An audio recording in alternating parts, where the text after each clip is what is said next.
kunyit, kayu manis, dan bawang semua dioseng sampai harum. Setelah itu, tambahkan bumbu rempah, lanjut tambahkan air. Lihat tuh Besti, semua rempahnya berwarna gitu. Tunggu sampai sedikit mendidih, kemudian tambahkan santan dan berasnya. Setelah itu harus terus diaduk selama 2 jam lamanya hingga menjadi bubur Besti. Nah, untuk toppingnya di sini juga pakai ayam Besti, tapi nggak disuir, melainkan digiling. Jadi terlihat halus ya Besti. Bubur di sini hanya disajikan dengan ayam giling, bawang goreng, dan daun seledri. Gak lupa di sini juga banyak topping yang bisa jadi tambahan untuk meramaikan Besti makan bubur ini. Ini bisa buat kalian masuk angin, lagi enak badan, itu kan ada jahenya. Jadi di lambung itu jadi hangat. Apalagi yang punya asam lambung, yang punya gula, katanya ini bagus banget. Pokoknya ini bubur. Dimakan dengan telur dan kerupuk, jadi semakin nikmat ya Besti. Lihat tuh, jendelanya teh benar-benar senikmat itu makannya. Bubur kanji ini adalah makanan khas Pidi Aceh loh Besti. Biasanya bubur ini dimakan saat bulan Ramadan tiba. Aduh, aku tuh happy banget deh guys. Bener banget sih. Nemu makan enak ya. Selain enak juga kita makannya telur jadi nggak takut gitu. Iya, Kan biasanya kalau makanan enak berlemak apa kayak gitu kan kita waktu makannya enak tapi aduh aku kolesterol naik tahu aku gimana. Kalau ini makan enak tapi kemarin buat kesehatan kita bagus banget. Kalau lagi enak-enak badan, atau anaknya lagi malas makan, atau kalian punya orang tua yang nggak bisa makan yang keras-keras, tapi tetap sehat, kalian boleh coba bubur ini karena menurut aku ini buburnya lezat sekali.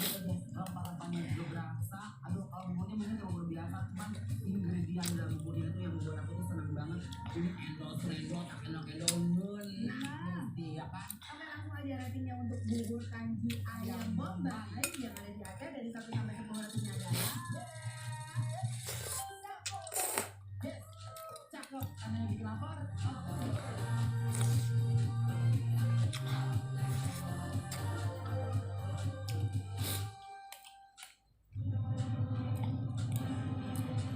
Bicara kabar dunia memang gak ada habisnya. Ada yang mengundang tawa namun tidak sedikit yang merenggang nyawa. Atau diantaranya hanya mengundang kontroversi penuh emosi di jagat maya. Seperti video viral yang beredar satu ini, ada sebuah pertandingan futsal berlangsung permainan antara tim Malang melawan Blitar. Saat salah satu pemain Blitar selebrasi dengan melakukan sujud syukur, semua dibuat menganga karena salah seorang dari pemain lawan justru menendang kepalanya. Wasit kala itu yang melihat langsung sigap mengeluarkan kartu merah sembari memisahkan keduanya. Sedangkan video terhenti sampai saat pemain Blitar yang sedang sujud meringis kesakitan memegang kepalanya. Usut punya usut, nyatanya kedua belah pihak telah melakukan mediasi dan berdamai. Menurut KONI, Komite Olahraga Nasional Indonesia, itu melakukan kesalahan. Namun bukan kepala yang ditendang, melainkan bahu sang pemain Blitar. Menurut pemirsa Insert bagaimana?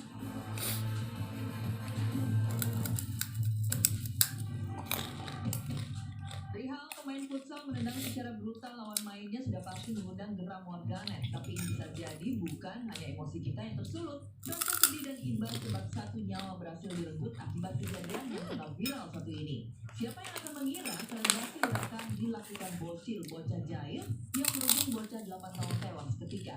Terjadi di kawasan Lubuk Minturun, Padang, Sumatera Barat. Inilah detik-detik bocah SMP panik meski sesaat sebelumnya bak penguasa jalan yang kebal akan kesialan.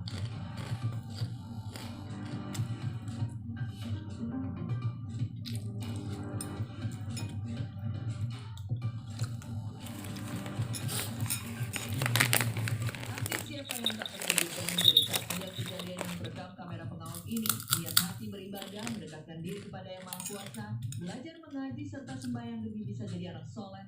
Bocah 8 tahun itu mungkin bisa dikatakan mati syahid. Sedangkan pelajar SMP yang membuat kegaduhan masih dalam proses penyidikan lebih lanjut.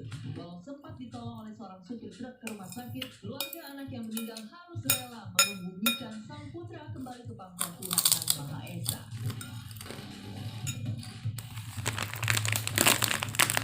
Zaman sekarang sepertinya anak-anak sudah merasa paling dewasa dan mengerti dunia. Tidak sedikit bisa memperlihatkan betapa anak-anak yang masih usia belia bahkan belum bisa membuat kartu tanda kependudukan merenggut nyawa-nyawa temannya. Sudah berapa berita mengenai kebengisan jiwa tak bersalah ini? Meski terlihat polos, gaya di mata mereka. Seperti kejadian yang terjadi di Cianjur, Jawa Barat ini, seorang pelajar SMP ditetapkan sebagai tersangka dan harus bertanggung jawab dari 2 orang siswa Madrasah Sanawiyah yang meninggal dunia setelah motor mereka ditendang. Penyebab utamanya selain jatuh dari motor ialah mendapat luka parah di bagian kepala. Entah apa guna dari melakukan kekerasan di zaman sekarang, kemana nurani dan empati mereka terhadap temannya sendiri?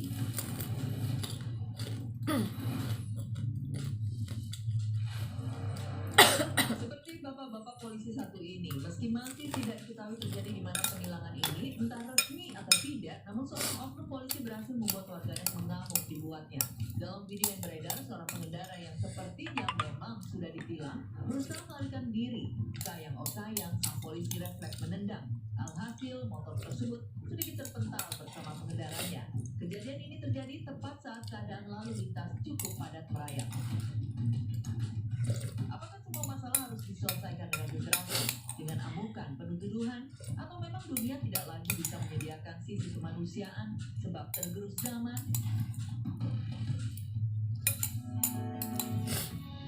Kami terbalik dengan potret bocah Badut satu ini. Momen yang sempat direkam oleh warganet tersebut mengingatkan kita bahwa betapa dingin dunia kerasnya kehidupan tidak membuat kita lupa bahwa kita masih manusia. Sibuk bekerja jadi seorang badut yang entah dibayar seberapa,